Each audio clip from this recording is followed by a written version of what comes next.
नमस्कार दोस्तों, आज मैं सबसे पहले आपको एक छोटी सी कहानी सुनाती हूँ। दीपावली का अवसर था। बाजार में बहुत भीड़ थी। मीरा और उसकी माँ भी बाजार खरीदारी करने गए। उन्होंने देखा कि वहां पर लोग बहुत सा सामान खरीद रहे हैं। कोई कपड़े तो कोई मिठाइयाँ, कोई गहने, कोई फल। अलग अलग लोग अलग अलग तरह का सामान खरीद रहे थे। मीरा और मीरा की माँ ने भी अपने लिए सामान खरीदे। मीरा ने अपनी गुड़िया के लिए 1 मीटर कपड़ा खरीदा और मीरा की माँ ने अपनी रसोई के लिए 4 किलो चीनी, 2 किलो चावल, 250 ग्राम हल्दी और आधा किलो खोया खरीदा। तो आप समझ गए होंगे कि आज मैं संज्ञा संबंधी मात्रा की बात करने जा रही हूं, माप तौल की बात करने जा रही हूं। मात्रा, माप तौल यानी परिमाण। जी हां, संज्ञा शब्दों की परिमाण संबंधी विशेषता बताने वाले शब्दों को परिमाणवाचक विशेषण कहते हैं। यानी किसी भी वस्तु की जो माप तौल संबंधी विशेषता बताए, जैसे 2 किलो, आधा किलो, 4 किलो, थोड़ा, बहुत, तो ये मात्रा या नाप तौल बता रहे हैं, तो ये परिमाणवाचक विशेषण कहलाएंगे। लेकिन विशेषण तो तभी बनेगा जब वो संज्ञा के साथ लगा हो। तो संज्ञा के साथ ही विशेषण शब्दों का प्रयोग होता है। ठीक है। अब जो संज्ञा की विशेषता बताए, जैसे पानी, ये मेरे पास पानी है। पानी जो है ये संज्ञा शब्द है। इसकी विशेषता नाप तौल संबंधी विशेषता क्या होगी? इसमें, इस गिलास में 250 मिलीलीटर पानी है। तो 250 मिलीलीटर परिमाणवाचक विशेषण है और पानी संज्ञा शब्द है। यानी पानी की विशेषता नाप तौल में हमें 250 मिलीलीटर के रूप में पता चली। तो परिमाणवाचक विशेषण आप सभी समझ रहे हैं। जैसे दीपावली में मीरा की मां ने आधा किलो खोया खरीदा, तो खोया संज्ञा शब्द है और आधा किलो परिमाणवाचक विशेषण। चीनी संज्ञा शब्द है और 4 किलो परिमाणवाचक विशेषण। ठीक।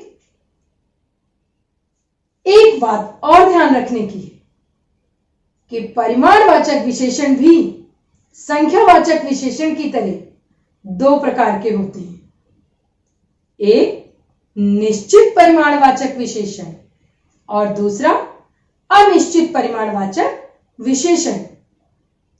निश्चित परिमाणवाचक विशेषण, जैसा कि उसके नाम से स्पष्ट है कि वो पक्का ज्ञान कराते हैं। जैसे अभी मैंने कहा था 250 मिलीलीटर पानी, तो ये निश्चित परिमाण बता रहा है, तो निश्चित परिमाणवाचक विशेषण शब्द है पानी के लिए 250 मिलीलीटर। लेकिन अगर हम कहें गिलास में थोड़ा पानी है, तो थोड़ा पानी, पानी के लिए जो थोड़ा शब्द है ये अनिश्चित परिमाणवाचक शब्द हो जाएगा। तो अनिश्चित क्योंकि पक्का नहीं बता रहा कि कितने ml, कितने ग्राम पानी है, नहीं बता रहा है, तो ये अनिश्चित परिमाणवाचक विशेषण कहलाएगा। तो पानी संज्ञा शब्द और थोड़ा जो है वो अनिश्चित परिमाणवाचक शब्द। जैसे हम कह सकते हैं थोड़े चावल ले आओ, तो चावल तो हम नाप तौल में लेते हैं। अब थोड़ा उसके लिए हो जाएगा अनिश्चित परिमाणवाचक विशेषण। ठीक। लेकिन अगर हम कहते कि कुछ बच्चे खेल रहे हैं, तो बच्चे तो गणनीय संज्ञा थी, वहां पर वो गिन सकते थे, तो वो संख्यावाचक विशेषण होगा।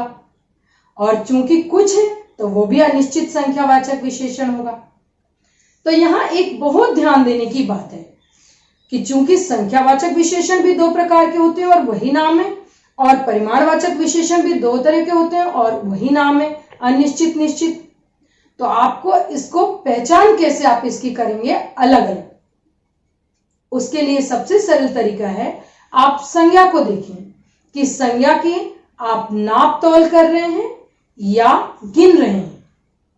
अगर आप संज्ञा को गिन कर बता रहे हैं तो वो संख्यावाचक विशेषण होगा। अगर आप संज्ञा को नाप तौल कर बात कर रहे हैं तो वो परिमाणवाचक विशेषण होगा।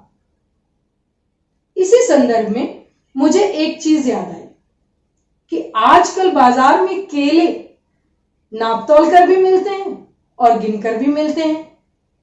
जैसे हम कहें हमें 6 केले दे दो, तब भी देता केले वाला। अगर हम कहें 1 दर्जन केले दे दो, तब भी केले वाला हमें देता है दर्जन, यानी 12 केले दे देगा। लेकिन कुछ लोग जाकर कहते हैं 2 किलो केले दे दो, तब भी केले वाला दे देता है। तो जब भी हम 2 किलो केला कहेंगे तो 2 किलो परिमाणवाचक विशेषण है और निश्चित, क्योंकि हम संख्या बता रहे हैं। और अगर हम कहेंगे 2 दर्जन केले दे दो तो ये निश्चित संख्यावाचक विशेषण हो जाएगा, क्योंकि ये संख्या संबंधी विशेषता बता रहा है। तो मेरे अनुसार अब आपको अच्छी तरह से परिमाणवाचक विशेषण और संख्यावाचक विशेषण में अंतर समझ में आ गया होगा। अब परिमाणवाचक विशेषण के जो दोनों भेद हैं, अनिश्चित और निश्चित, इन दोनों को आइए विभिन्न वाक्यों के माध्यम से और स्पष्ट तरीके से सीखते हैं। तो जैसा कि अभी आपने समझा था, परिमाणवाचक विशेषण यानी किसी भी वस्तु की मात्रा जो बताते हैं, मात्रा या मापतौल, तो वो विशेषण परिमाणवाचक कहलाते हैं।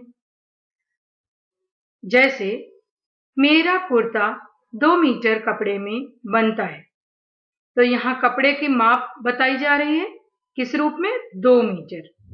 तो 2 मीटर जो है वो परिमाणवाचक विशेषण कहलाएगा। इसी तरह मात्रा या माप बताने वाले जैसे 1 लीटर, 2 किलो, कम, थोड़े आदि, ये सभी परिमाणवाचक विशेषण है।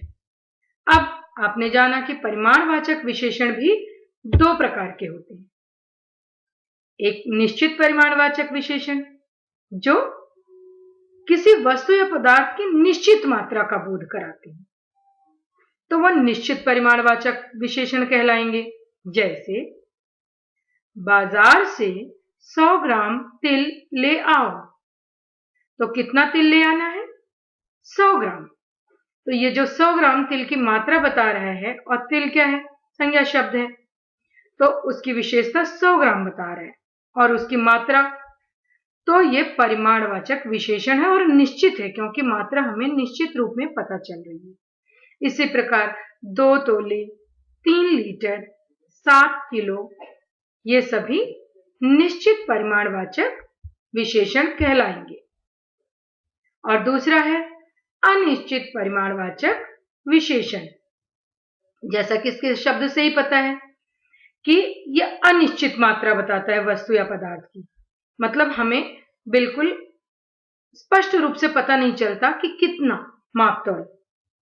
जैसे गाड़ी में काफी पेट्रोल है, तो काफी मतलब अब ये समझ में आ रहा है कि ठीक ठाक पेट्रोल है, चल जाएगी गाड़ी, लेकिन 2 लीटर, 3 लीटर, 4 लीटर ऐसा निश्चित मात्रा का बोध नहीं हो रहा है, तो ये अनिश्चित है, यानी पक्का नहीं बता रहा है। तो यहाँ पर काफी शब्द जो है वो अनिश्चित परिमाणवाचक विशेषण है। इसी प्रकार अन्य उदाहरणों में भी आप देख सकते हैं, बहुत, थोड़े, थोड़ा, कुछ मीटर, ये सब अनिश्चित परिमाणवाचक कहलाएंगे।